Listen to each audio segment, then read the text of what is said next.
ಆದರೆ ನನ್ನ ಪಾಲಿಗೆ ನನ್ನ ಅಪ್ಪನೇ ಆಸ್ತಿ. ಒಂದು ಪಕ್ಷದಲ್ಲಿ ಒಬ್ಬ ಹೆಣ್ಮಗಳು ಜನನೆಯಿಂದ ಸೋಲು ಬಂದಿದೆ. ವ್ಯಕ್ತಿ ಸೋಲ್ಬೋದು, ಆದರೆ ಹೆಸರು ಸೋಲಲ್ಲ.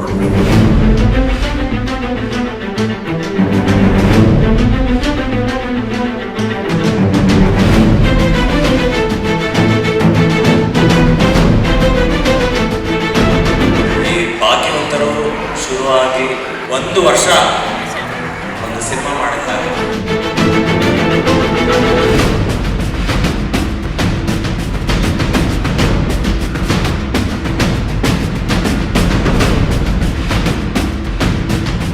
ಈ ಥಿಯೇಟ್ರ್ ತುಂಬಿಸೋದೇ ಸಿಕ್ಕಾಪಟ್ಟೆ ಕಷ್ಟ ಆಗಿರೋದ್ರಿಂದ ಈ ಸಮಯದಲ್ಲಿ ಧಾರಾವಾಹಿಗೆ ಇಷ್ಟು ಜನ ತುಂಬಿ ಪ್ರೀತಿನ ಬಿಟ್ಟಿದ್ದಕ್ಕೆ ಮನೆ ಥ್ಯಾಂಕ್ಸ್.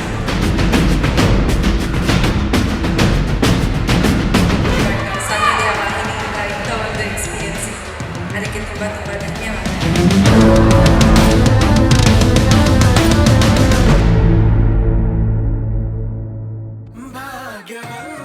ಭಾಗ್ಯವಂತರು ಇಂದಿನಿಂದ ರಾತ್ರಿ 7:30ಕ್ಕೆ ನಿಮ್ಮ ಸನ್ ಉದಯದಲ್ಲಿ.